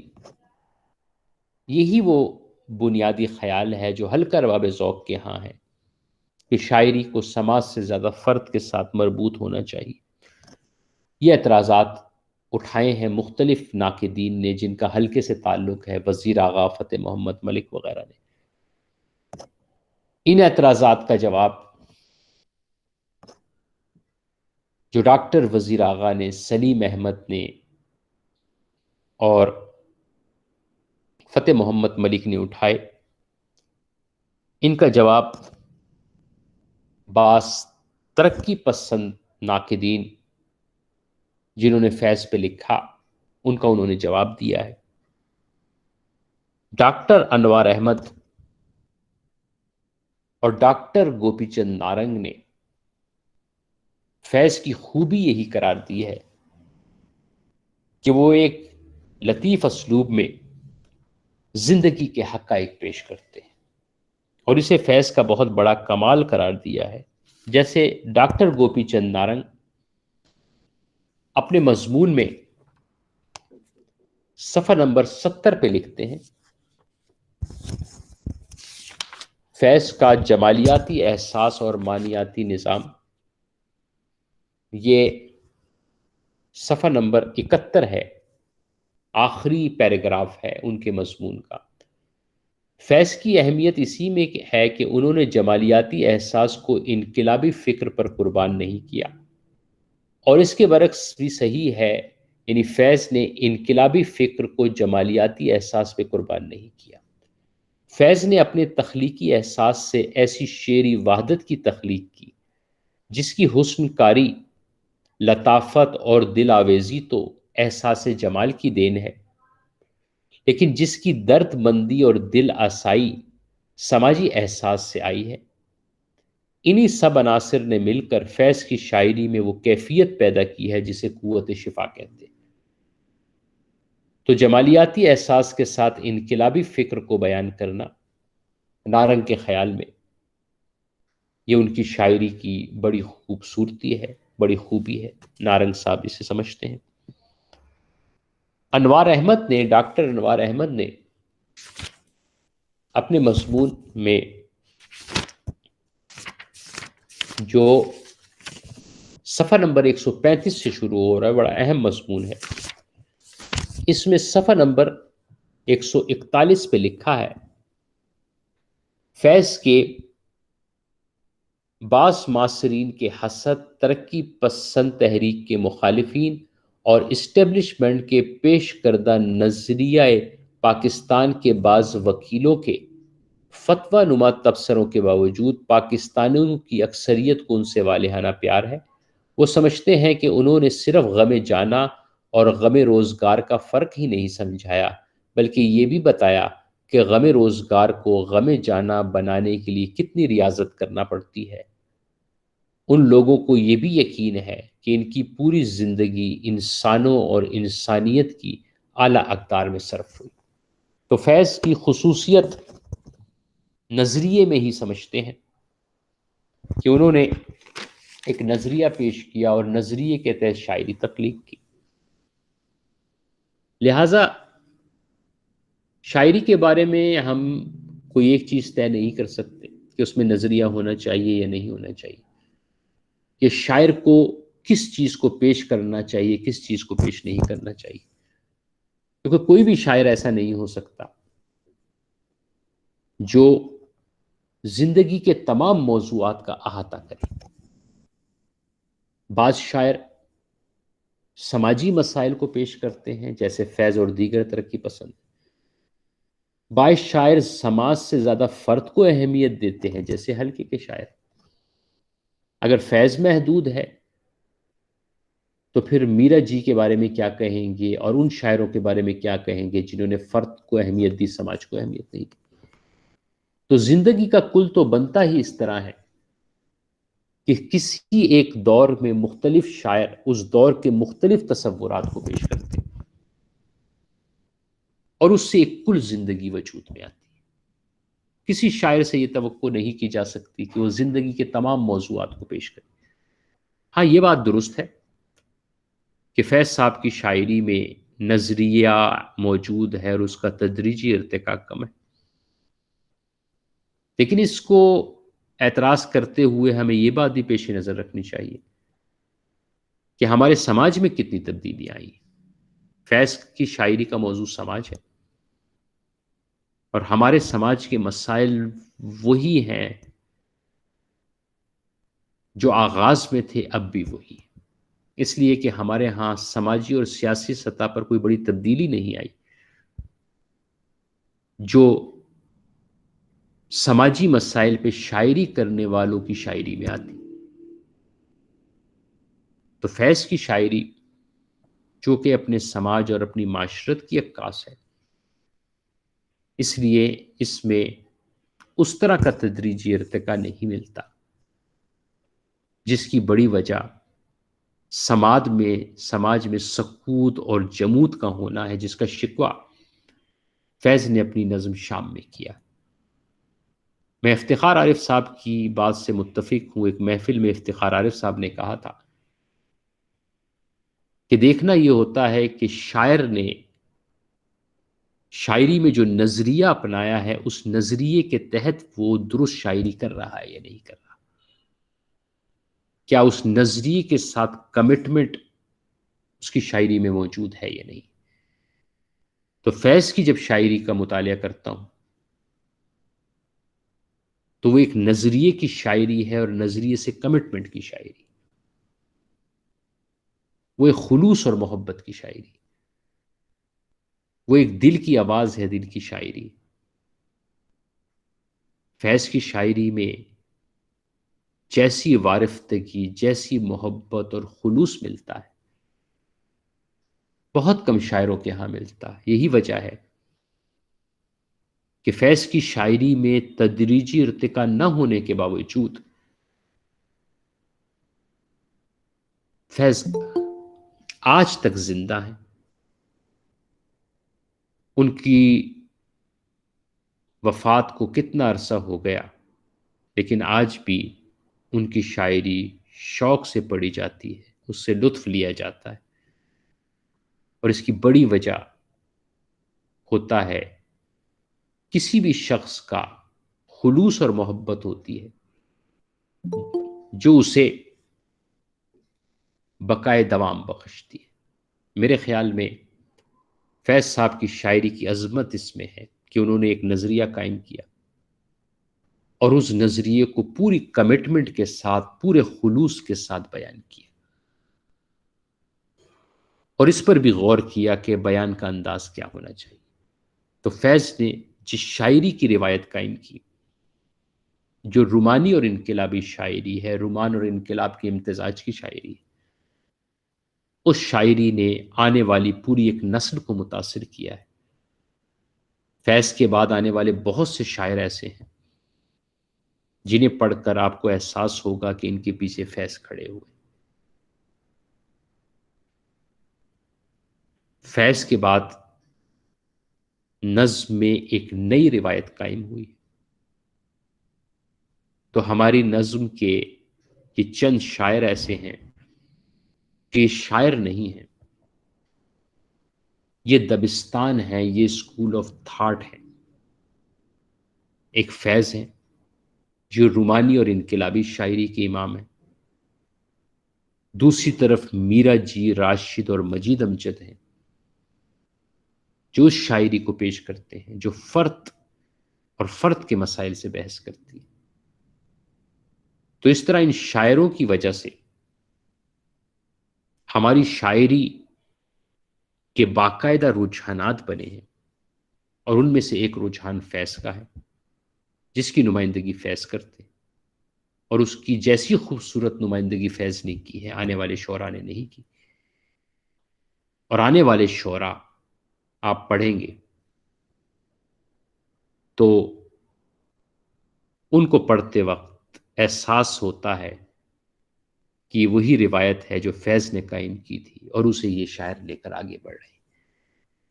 تو فیض صاحب نے جو بات کہی تھی وہ درست تھی، جو شروع میں ہم نے فیض کا ایک شعر پڑھا کہ ہم نے جو طرز فغاں کی ہے قفس میں ایجاد، ہم نے جو طرز فغاں کی ہے قفس میں ایجاد، فیض گلشن میں وہی طرز بیاں ٹھہری ہے۔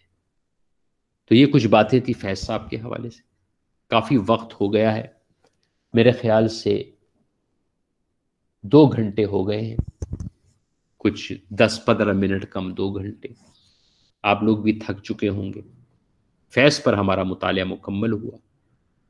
اگلا جو لیکچر ہوگا اس میں ہم فیض کی نظمیں پڑھیں گے، لہٰذا آپ اپنے پاس اگلے لیکچر میں نسخہ ہائے وفا یا انتخاب نظم جس میں فیض کی نظمیں وہ اپنے سامنے رکھیں، اور اسی نشست میں آج جو ہم نے گفتگو کی فیض کے حوالے سے مجموعی بات ہم کر چکے ہیں، تو آپ کے ذہن میں جو بھی سوال ہو فیض کے حوالے سے، کوئی بات آپ کی سمجھ نہ آئی ہو، تو اب وہ آپ اگلی نشست میں پوچھ لیں، کیونکہ اب لازماً سوال و جواب کا سلسلہ شروع کریں گے تو آپ مزید تھکیں گے، تھک گئے ہوں گے۔ تو فیض مقصد یہ تھا کہ 2 لیکچر کا جو کام ہے وہ ایک لیکچر میں سمیٹ دوں، پتہ نہیں چلتا ایگزام کب ہوں گے اور کیا صورت ہوگی، ویسے مئی آ گیا ہے، اب جون ہے، کیا ہوتا ہے، تو ہمیں اپنے کورس کو مکمل کرنا چاہیے، تو اس لیے میں نے 2 لیکچر کا کام ایک لیکچر میں سمیٹ دیا۔ بات ہماری مکمل ہو گئی فیض کے حوالے سے، اگلے لیکچر میں فیض پہ جو سوال ہیں وہ کریں گے اور فیض کی نظمیں پڑھنی شروع کریں، ٹھیک ہے جی؟ ٹھیک ہے سر، ٹھیک ہے، چلیں جی، انشاءاللہ۔ انشاءاللہ جی، تھینک یو جی۔ میں حاضری لے لیتا ہوں یار، آپ اتنا آئے ہیں تو حاضری تو دے دینا۔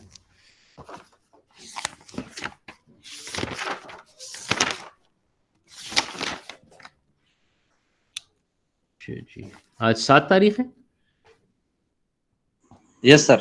رمشا خلیل، حنا وحید، آسمہ صدیقہ، مننزا عمران، آسمہ بی بی، عارفہ بی بی، ریشم شاہ، آمنہ بخاری، حفصہ بیگم، شنیلا۔ پریزنٹ سر۔ شنیلا حفصہ۔ نہیں، کون ہے؟ Hafsa present sir. حفصہ، اچھا جی۔ وجیحہ، عائشہ بی بی، بریخنا گل، صبا، پریزنٹ۔ مریم نواز، کائنات سعد، فائزہ ملال، کوثر بی بی، سیف پریزنٹ اللہ، sir. Muhammad Nazir, yes sir. Naseem Ijaz, Afaq Ahmad, Abdulhaq, Qadeer Khan, Shahzad Ahmad, Saeedullah, Muhammad Farooq, Shahab Khan, Naimatullah, صلاح الدین۔ پریزنٹ۔ کون پریزیڈنٹ ہے بھائی؟ ہیں؟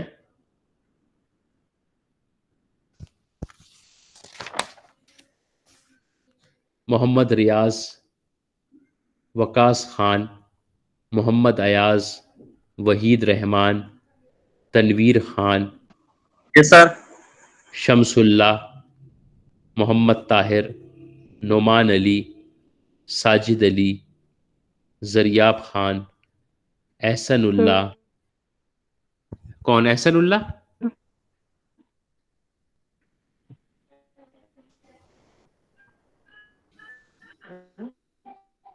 عباس خان،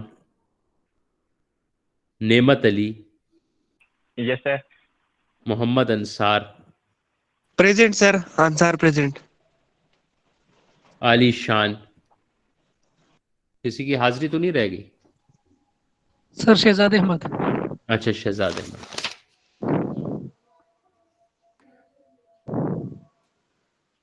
جی اور کوئی؟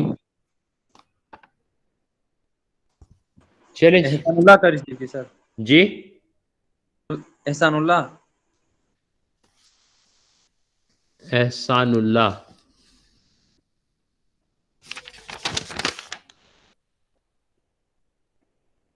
احسن اللہ، ٹھیک ہے جی۔ اور کوئی حاضری تو نہیں رہ گئی؟ نعمت اللہ۔ نو سر۔ نو سر۔ چلے ٹھیک ہے، چلے جی۔ نعمت اللہ۔ خدا حافظ جی۔ اللہ حافظ۔ خدا حافظ۔